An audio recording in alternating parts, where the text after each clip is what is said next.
কৃষিকাজ দেওয়ানের লিগা তারেক জিয়ার জানিয়ে দেবো। তো আপনার মোবাইল নাম্বার ছাড়া তারেক জিয়া আপনার ঠিকানা কেমনে পাইবো?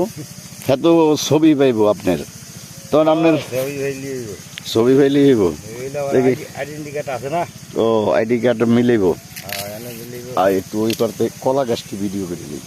আমরা ধনিয়া পাতা, কাঁচা মরিচ, বিভিন্ন ফল ফলাদির বাগানে আইলাম একটু দেখতে।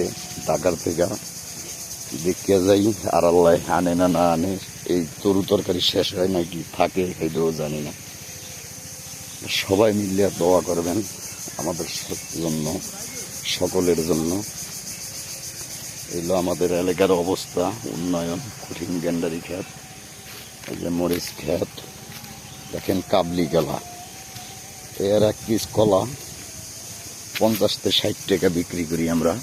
কাবলি কলা, এই যে কাবলি কলা, এই দেখেন কাবলি কলা, এক গাছ এক গাছ। এই যে সাগর কলা, অরিজিনাল সাগর কলা, এই যে অরিজিনাল সাগর কলা। এরকম কলা, বিভিন্ন ফল ফলাদি আমরা দেখতে আইছি।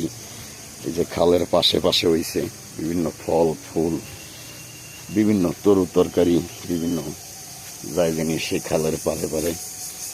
আমরা এই জায়গায় আসলাম ঢাকার থেকে। খুব সুন্দর অমায়িক দৃষ্টিতে বাগান করছে তারা। যে বাগান খালি দেখতেই মন ছিল আপনাদের সকলের। বিভিন্ন শাকসবজি গাছ ভরা। আল্লাহর রহমত এই পর্যন্ত হইল। আমাদের এলাকায় খরা, আমরা সকলে মিল্লা আল্লাহর দিকে তাকায়া বিভিন্ন গাছ গাছরা দেখেন কত সুন্দর, কত সুন্দর গাছ গাছরা, ফল ফুল, কলা, সুগারি, বিভিন্ন তরু তরকারি।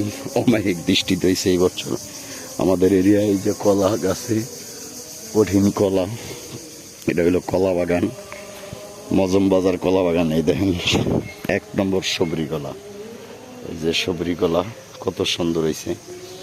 এই হলো আমাদের এলাকার বৃষ্টি, আশা ভরসা।